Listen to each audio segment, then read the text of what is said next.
tối trực tuyến của công ty Đa Thu Vinh.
Đây là một số sản phẩm mà đã làm xong.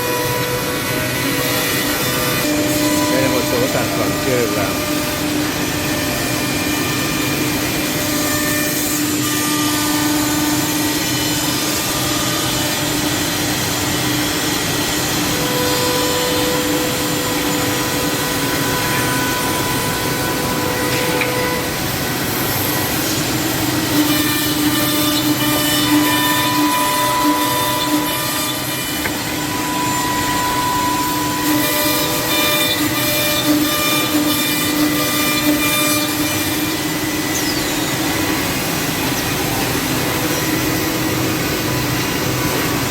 Đây là màn hình điều khiển của máy, màn hình bằng máy tính, bằng cảm ứng.